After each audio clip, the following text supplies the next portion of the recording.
लग्नाचे दागिने म्हणजे श्रीमंत पेशवाई दागिने, नाशिकचे सुप्रसिद्ध सराफ मयूर अलंकार सराफ।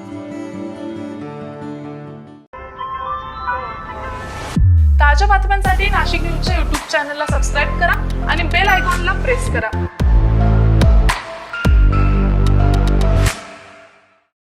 भारतीय जनता पक्षाने नाशिक महानगरपालिकेत आधीच आपला झेंडा फडकवला असून आता महानगरपालिकेत महापौर भाजपचाच असेल असा दावा भाजपचे आमदार देवयानी फरांदे यांनी केलाय। आमदार फरांदे यांनी सांगितले की नाशिकमध्ये येणारा सिंहस्थ कुंभमेळा उत्तम पद्धतीने आयोजित केला जाईल।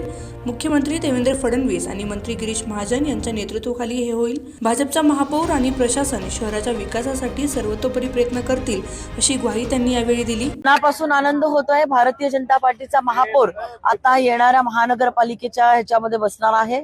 महानगरपालिकेमध्ये भारतीय जनता पार्टीचा झेंडा हा फडकवला गेलेला आहे आणि त्यामुळे येणाऱ्या कालावधीमध्ये येणारा सिंहस्थाचं अतिशय उत्कृष्ट असं नियोजन माननीय लाडके मुख्यमंत्री देवेंद्र फडणवीस साहेब आणि आदरणीय कुंभमंत्री गिरीश महाजन साहेब यांच्या नेतृत्वाखाली होणार। जनतेने दाखवलेल्या विश्वासाबद्दल मी जनतेचे मनापासून आभार मानते आणि नाशिक महानगरपालिकेमध्ये भारतीय जनता पार्टी कामकाज करत असताना जनतेचा विश्वासाला तडा अजिबात जाऊ देणार नाही।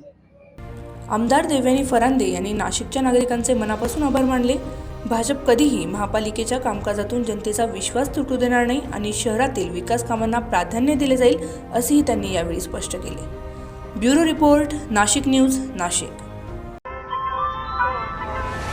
ताज्या बातम्यांसाठी नाशिक न्यूजच्या YouTube चॅनलला सबस्क्राईब करा आणि बेल आयकॉनला प्रेस करा।